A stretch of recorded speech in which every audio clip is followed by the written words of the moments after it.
Est-ce le moment de s'acheter un véhicule électrique? Salut à tous et bienvenue sur la chaîne du salariat à l'entrepreneuriat. Aujourd'hui, nous allons discuter sur la question de savoir si c'est le bon moment pour vendre vos véhicules à essence et passer à l'électrique. Maintenant, comme nous le savons, la nécessité est la mère de l'invention. Exemple parfait, la pandémie de 2020. Quand cela s'est produit, si vous disiez à votre patron, il y a quelques années, je veux travailler à distance, je ne veux pas travailler au bureau, les gens désapprouveraient. Ils diraient, oh, vous allez être paresseux, vous ne serez pas productif. Mais en 2021 et 2022, les gens veulent en fait le faire de plus en plus souvent. Les gens sont plus productifs quand ils travaillent de chez eux. Ils travaillent parfois depuis chez eux. Ils n'ont pas à se soucier du stress des allers-retours en voiture, le trafic. Ils commencent à être plus proches de leur famille. Ils économisent l'argent du trajet quotidien et le temps. Cela finit par les rendre plus productifs et rendre l'entreprise pour laquelle ils travaillent plus productif. Et cela finit par être plus productif pour beaucoup d'entreprises parce qu'elles pouvaient payer leurs employés quelques euros de plus et ne pas avoir à payer des montants massifs pour un grand et beau bureau. Les raisons pour lesquelles j'évoque cette comparaison est que nous en arrivons à une autre nécessité, le carburant. Nous avons tous besoin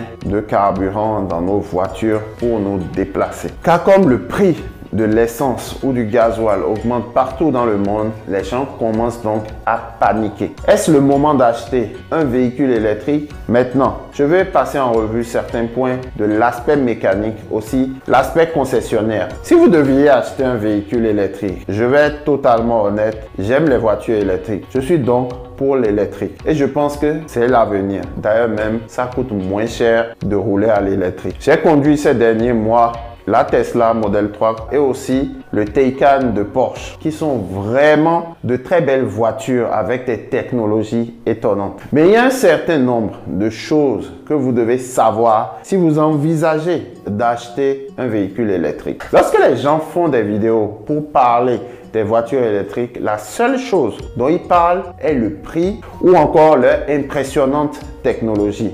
Il y a beaucoup plus de choses à prendre en compte. Je connais un couple ami qui s'est offert un Tesla, le modèle X pour être plus précis. Ils vivent dans un complexe d'appartements. Le plus drôle, c'est qu'ils vivent au deuxième étage et il n'y avait nulle part où brancher leur voiture. Ils ont donc dû installer une rallonge de 110 mètres depuis leur balcon du deuxième étage jusqu'au parking et la brancher sur leur Tesla. Ainsi, leur Tesla se recharge pendant la nuit. Donc, ce que je vais vous dire, c'est que si vous envisagez d'acheter une voiture électrique, vous devez voir si vous avez du 220 volts quelque part dans vos installations, avec un peu de chance si vous vivez dans un endroit adapté où vous pouvez effectivement brancher votre récepteur électrique afin de pouvoir recharger votre voiture électrique sans problème. Mais pour ceux-là qui ne pourront pas recharger leur véhicule électrique de chez eux, ne vous inquiétez pas. Il va y avoir beaucoup d'entreprises qui vont se pencher sur ce problème et trouver une solution. Je pense que Volkswagen a acheté la plus grande part. Si je ne me trompe pas, ils vont faire installer des stations-service. Partout, les gens peuvent apporter leur voiture et les recharger, ce qui sera payant bien sûr. Cependant, à l'heure actuelle, il est encore très difficile de trouver certains endroits de superchargeurs pour recharger votre voiture. J'ai effectué un voyage tout dernièrement de 5 heures de temps où j'ai pu constater qu'il me fallait plusieurs arrêts pour maintenir l'autonomie du véhicule.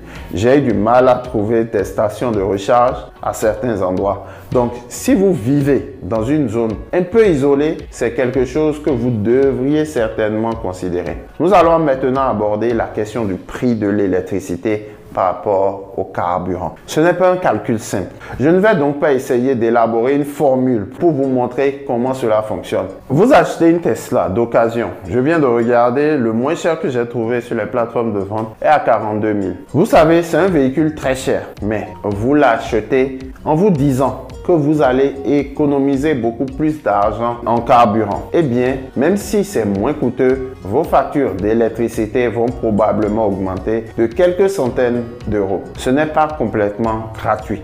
Mais disons que vous achetiez une Toyota Auris. Si vous savez, même avec l'inflation, vous pouvez en avoir entre 20 et 30 000 euros.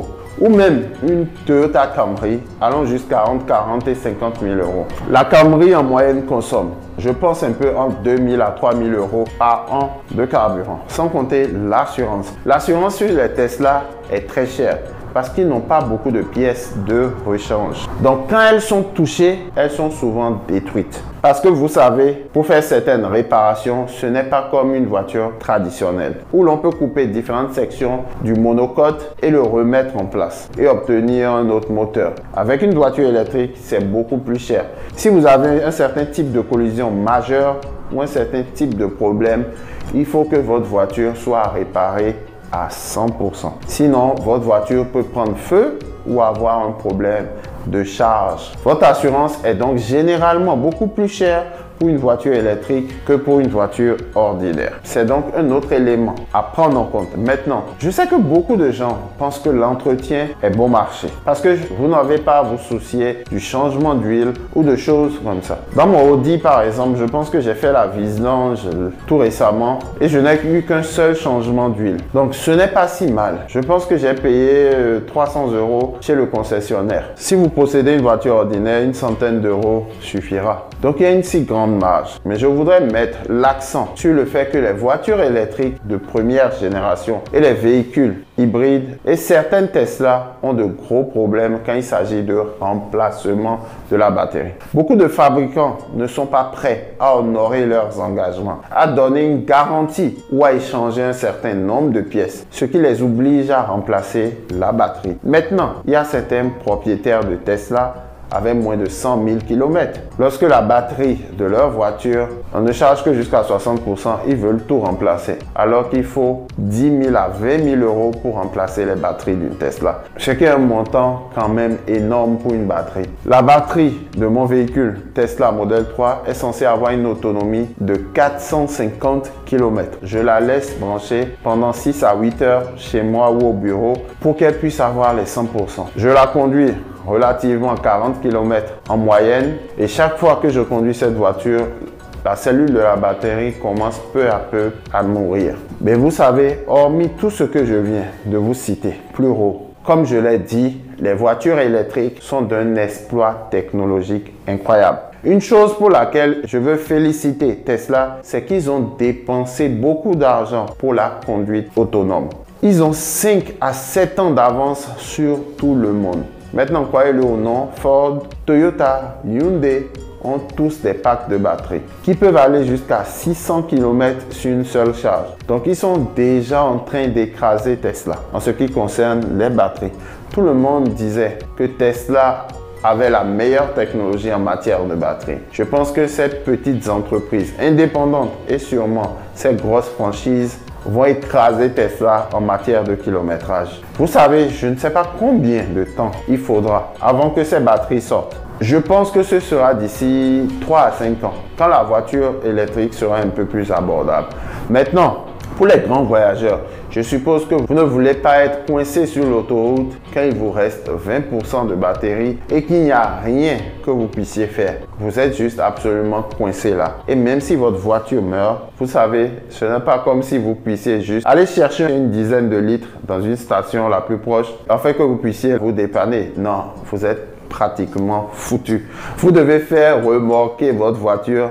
Je ne me souviens pas qu'il y ait des paramètres d'urgence où vous pouvez utiliser les dernières 5% de tension pour essayer de vous sortir de la situation dans laquelle vous vous trouvez. C'est donc une chose que vous devez prendre en compte. Si vous envisagez d'acheter une voiture électrique, si vous faites fréquemment de longs voyages, c'est quelque chose à prendre vraiment en compte et en considération. Mais comme je l'ai dit, ça dépend complètement de vous. Je pense que les véhicules électriques sont le futur. C'est quelque chose que nous devons accepter. Vous savez, je suis certain que maintenant, les grands constructeurs vont mettre de plus en plus de nouveautés sur le marché, ce qui va accélérer la technologie. Regardez vous-même le prix du carburant aujourd'hui avec la guerre en Ukraine. Comme je l'ai dit, la nécessité est la mère de toutes les inventions. Et maintenant que le carburant devient de plus en plus cher, ça va inciter de plus en plus de gens à vendre leurs anciens véhicules et acheter des voitures électriques. De plus en plus de Tesla sont vendus dans le monde, ce qui fera de Elon Musk le premier trillionnaire de l'histoire en 2024. En tout cas, c'est ce que les prévisions disent. Vous imaginez? Voilà, ce sera tout pour cette vidéo. Si vous avez des questions, s'il vous plaît,